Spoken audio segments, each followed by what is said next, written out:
Well, you stayed in the rig, and we still have you going down the road with us. That's great because we got a couple more things we want to talk about. Juneteenth is going to come up. We're going to head to Texas for part of that conversation. Also, Celia Hensely. Now, who's Celia? She was the one that everybody wanted to sit next to in school because, quite frankly, she was smarter than them. She is a meteorologist at the National Weather Service in the area of Yellowstone. Celia, good to have you coming down the road with us. Yeah, thanks for having me. Yellowstone has been playing out big time in the media. Of course, it's one of the nation's spots that we're the most proud of. And yet these rains, these torrential rains, if you could, for those individuals that don't know what happened, could you explain it to them? Yeah, so basically it was a combination of a couple different things. So one, we had about 60 hours of somewhat steady rainfall. It was very light rainfall, but it was 2 to 3 inches in general across the park, and that was enough, all flowing into several different tributaries, which all lead into the Yellowstone River.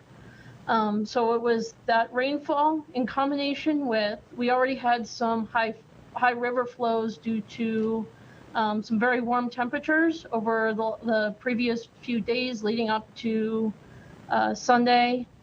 And it was those really warm temperatures melt the snow that's still on the high elevations of the mountains up there. And we had a very heavy snowfall event the end of May. So all that additional snow is now melting out into the river. And that's not that happens every year, and that doesn't generally cause issues. So we were watching that, there weren't any issues with that, and then we get the rainfall on top of that, and that's what ultimately caused the flooding.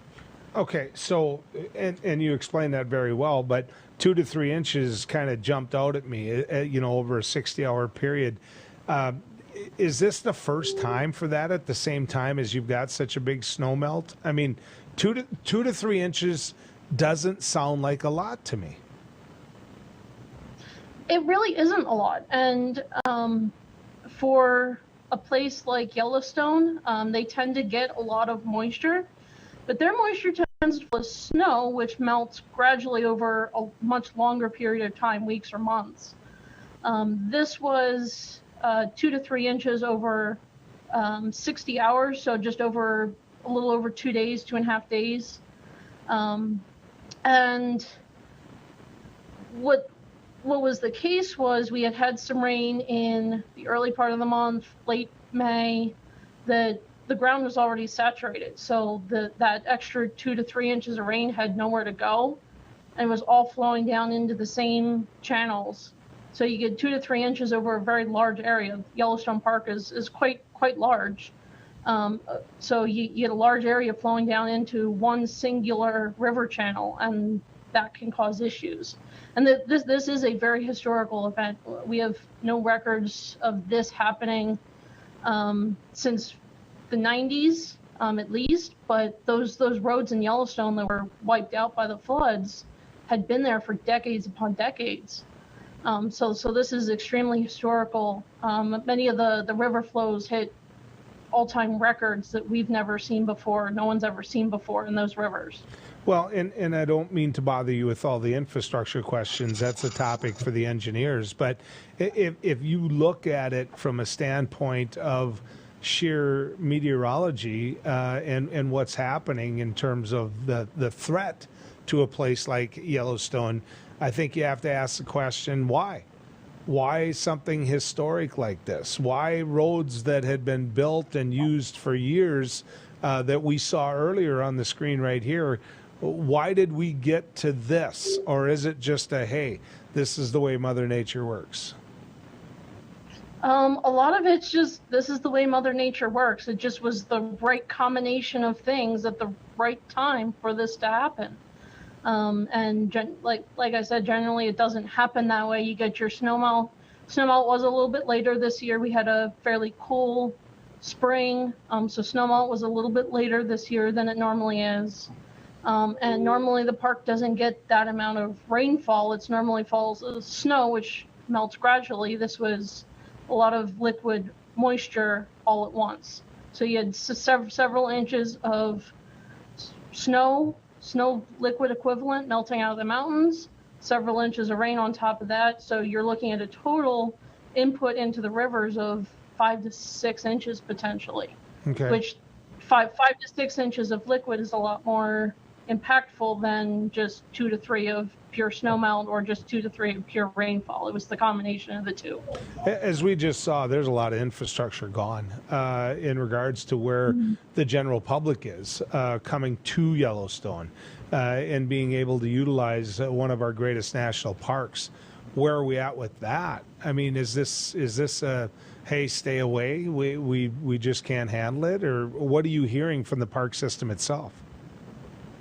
So Yellowstone Park has released several statements on that. They do plan to open the southern loop of the park. So that includes attractions like Old Faithful. I believe it's 80% of the park will be open starting tomorrow. But places like Mammoth and mainly along the northern part of the park, north entrance and northeast entrance, that's where the majority of the damage was. And that's where the floodwaters were the worst. That's where they got the most rainfall up in that area. Those portions of the park are going to be closed for an extended period of time. There's no word from the park as to how long that's going to be. I think they're hoping to try and have part of that open this season, but there's no guarantee that that's going to happen. Celia, we just went to North Dakota here through a crappy winter. I mean, it was a terrible winter, and the winter was probably made worse by the fact that we just had wind and wind and wind. This last weekend, we went through 3 days of 100+ degree weather with wind and wind and wind. In fact, it might be the wind that saved us versus what happened in Kansas, where they had 100-degree weather and no wind, and they're reporting how many cattle deaths there were. What's going on with the weather? I mean, you mentioned that this might be the way Mother Nature works, but, you know, I'm 60 years old, and I haven't seen anything like this. I mean, what is something going on that pushes you to believe potentially, pushes you to believe that the folks talking about climate change are right? I can't really speak on the climate change aspect of it. That's not my area of expertise, and I can off air I can point you in the direction of a contact within the Weather Service who can talk more on that.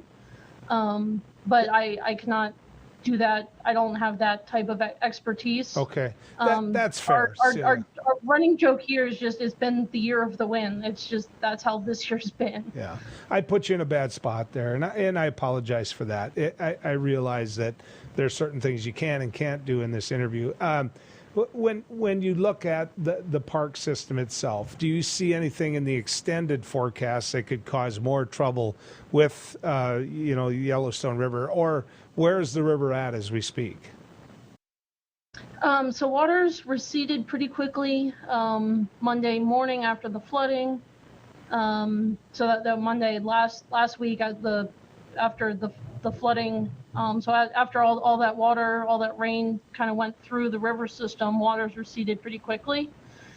We've saw some minor rises that had zero additional impacts over the weekend, just because it got warm again, had a little more additional snowmelt, a little bit more rainfall, but it was only like half an inch.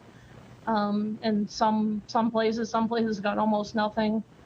In terms of rain, it was some isolated to scattered showers and thunderstorms.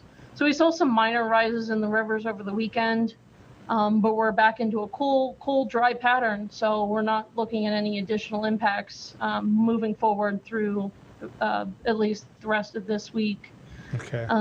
And I can't speak for obviously the rest of the summer, but generally summers are dry period. We live in a high desert, so Sure. We're not looking at any additional moisture that would cause additional flooding in the park. Celia, thank you. Thanks for coming on. I appreciate giving us some background.